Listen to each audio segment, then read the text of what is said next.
बाबा रामपाल, वो नाम जिसे काबू करने के दौरान कई बेकसूरों की जान चली गई। बाबा पर 4 महिलाओं और 1 बच्चे की हत्या का आरोप लगा। अदालत ने बाबा को उम्र कैद की सजा सुनाई। बाबा रामपाल 2014 से ही जेल में अपनी सजा काट रहा है। बाबा रामपाल ने संत का नकाब ओढ़कर हजारों लाखों लोगों को गुमराह किया। बाबा का असली चेहरा लाने की खूनी कोशिशों में कई लोगों की जान तक चली गई। कभी जूनियर इंजीनियर की नौकरी करने वाला एक लड़का कैसे देश के मशहूर बाबाओं और गुरुओं में शामिल हो गया, ये कहानी आज हम आपको बता रहे हैं। बाबा रामपाल का जन्म हरियाणा के सोनीपत जिले के एक छोटे से गांव धनाना में हुआ था। पढ़ाई पूरी करने के बाद बाबा रामपाल को हरियाणा सरकार में सिंचाई विभाग में जूनियर इंजीनियर की नौकरी मिल गई। इंजीनियर की नौकरी के दौरान ही रामपाल की मुलाकात 107 साल के कबीर पंथी संत स्वामी रामदेवानंद महाराज से हुई। यहीं से रामपाल के बाबा बनने का सिलसिला शुरू हुआ। रामपाल सिंह जगत गुरु रामपाल बन गया और आश्रम में रहने लगा। नौकरी छोड़ दी और लोगों को प्रवचन देने लगा। बाबा रामपाल के धार्मिक सफर की शुरुआत 1980 के दशक में हुई। उन्होंने अपने गुरु स्वामी रामदेवानंद जी से दीक्षा ली। रामपाल ने भी अपने गुरु की तरह कबीर पंथ की शिक्षाओं का प्रचार करना शुरू कर दिया। कुछ समय बाद उन्होंने अपने अनुयायियों के लिए सतलोक आश्रम की स्थापना की। उनके उपदेशों ने कई लोगों को आकर्षित किया और उनके अनुयायियों की संख्या तेजी से बढ़ने लगी।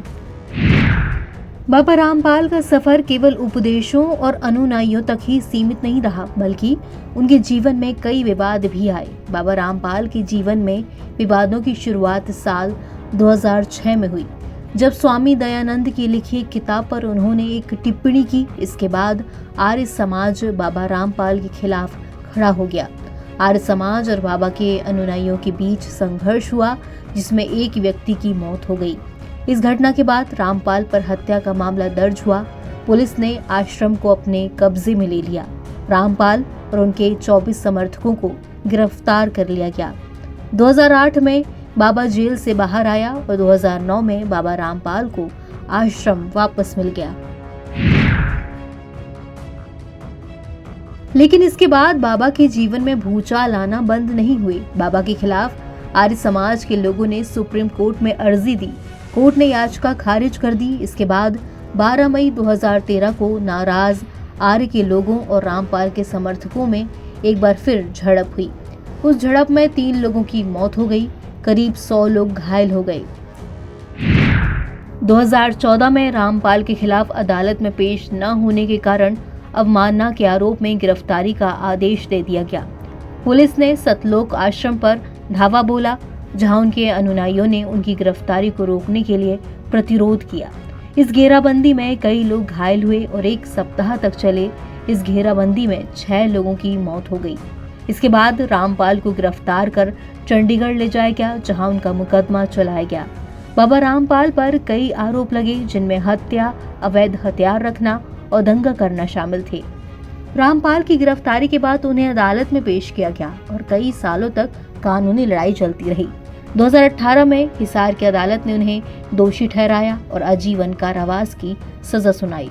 वर्तमान में बाबा रामपाल जेल में हैं, लेकिन उनके अनुयायियों की संख्या अब भी काफी है, जो उनकी शिक्षाओं का पालन करते हैं और उन्हें निर्दोष मानते हैं। एक जूनियर इंजीनियर से लेकर एक विवादास्पद धार्मिक गुरु बनने तक का उनका सफर काफी घटनाओं से भरा रहा। जेल में होने के बावजूद उनके अनुयायी अब भी उनकी शिक्षाओं में विश्वास करते हैं और उन्हें आदर देते हैं। NBT ऑनलाइन की रिपोर्ट।